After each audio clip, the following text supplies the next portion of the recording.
Hello, fellow wanderers. Look what's on this week's episode of What is a Rouge blabbing about today. Hold up. Let's try that one more time. Hi guys, welcome back to my channel. Sorry, I'm currently in the middle of getting ready. Sha and I are actually going for date night after this. But we were supposed to go yesterday or the day before, but I already knew I was filming Sunday, so there was no way. Oh, these earrings are taking a lot longer than I expected, but there was no way I was going to put on makeup twice in one weekend, right? So I was like, all right, let's just go for date night on Sunday after filming. Anyways, for the past few years, every time I take a trip, I hear my friends make comments like, oh, I wish I could travel like that, or oh, I wish I had that kind of money. And that's understandable, right? Because every time people think of traveling, they think thousands and thousands of dollars of expenses, they think long credit card bills. So today I'm going to have a little chit chat with you guys on whether or not traveling is expensive. So the big question is traveling expensive? And the answer is yes and no. It depends. And I know we all hate those answers, but the truth is it really truly depends. So I'm going to give you guys today a little set of tips and tricks that I follow to make sure that my travels are on budget. So one of the things I really like to focus on when I am planning a trip, so say I decide to travel during the month of June, one of the things I really like to focus on is what countries are in their low season during that month. So for example, if you are traveling to Australia from December to February, that's Australia's peak season, because while the rest of the world, a lot of the world, is really chilly and cold, Australia has really nice warm weather. It's in the upper 70s, so we kind of gradually drift towards warmer weather. Everybody kind of wants to get away from the cold, versus if you go to Australia from like June to August when it's really chilly there, it's quite rainy, but that also leads the prices of flights to be a lot cheaper. Hotels have better packages. So I don't know, is traveling with a coat and a scarf really too bad if you're saving hundreds if not thousands of dollars? Another thing to be mindful of when you are traveling is, if possible, to travel during school times. I understand that's not always avoidable if you are parents and you want to take your kids with you, or if you're in college or high school, you have to travel during spring break or Thanksgiving break or winter break. I remember I had to do that because those are the only times we have off.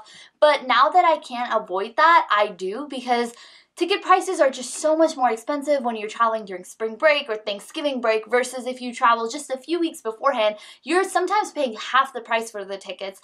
And the plus side is that the places aren't so crowded with tourists, so you kind of have the city to yourself. There's not long lines at the Grand Palace and stuff. So that's definitely something to be mindful of if you are trying to plan an on-budget travel. Hotels also play a huge role in how expensive or how budget-friendly your trips can be. If you're staying at the Ritz-Carlton a night, that's $600 to $700 versus if you're staying in a hostel, that's $12, $15, $20 a night, right? So where you stay at plays a huge role in how expensive your travels are.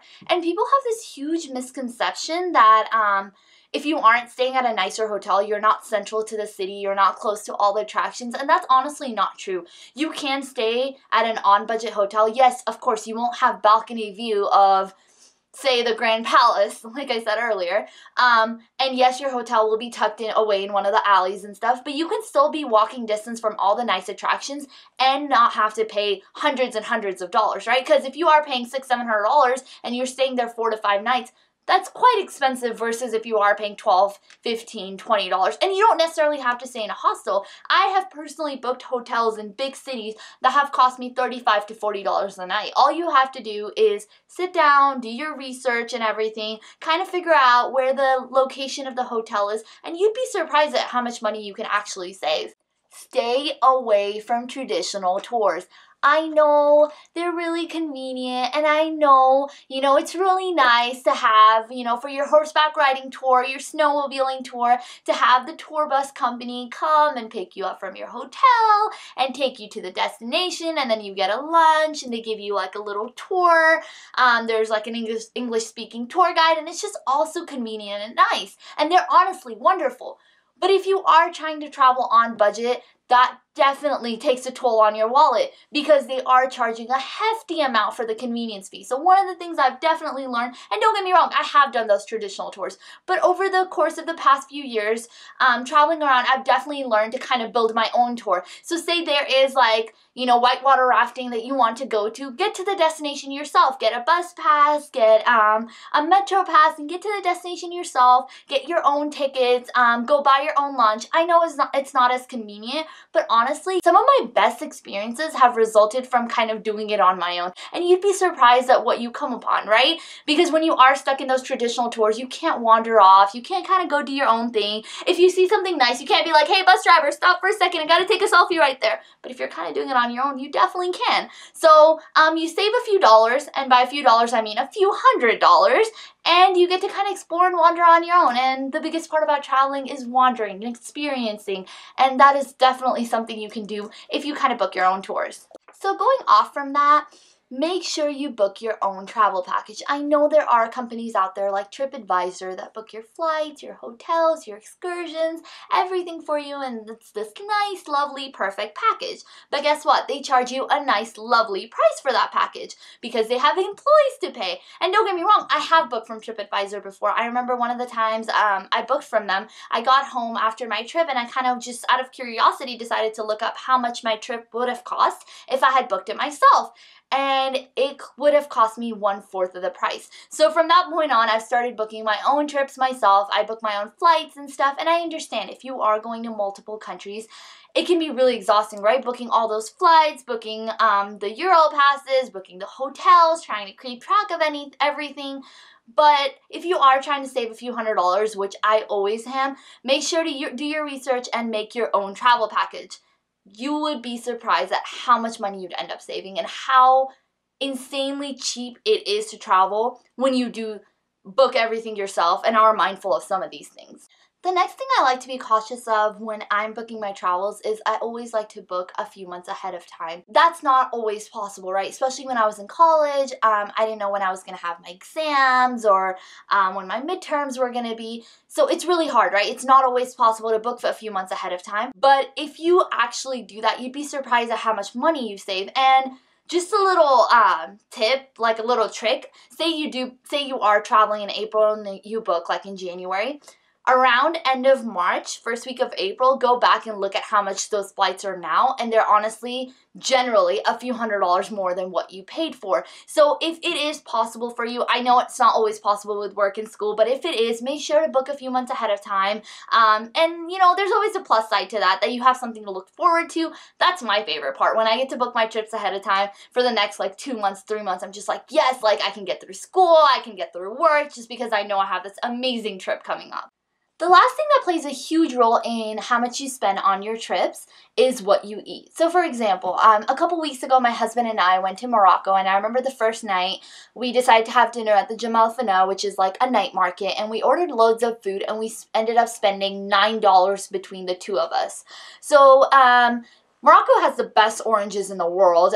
They have the best orange juices, and a fresh orange juice in Morocco is 4 dirhams. That's literally 50 cents, right? Dirt cheap. I remember the next day we went out, we were walking around and we came upon this local shack where all the locals were eating, and it was just really crowded, and we're like, all right, let's go try their food out. And I remember we ordered burgers and pizza and Moroccan tagine and fresh juices, and with tip and everything for the two of us, our total was $15.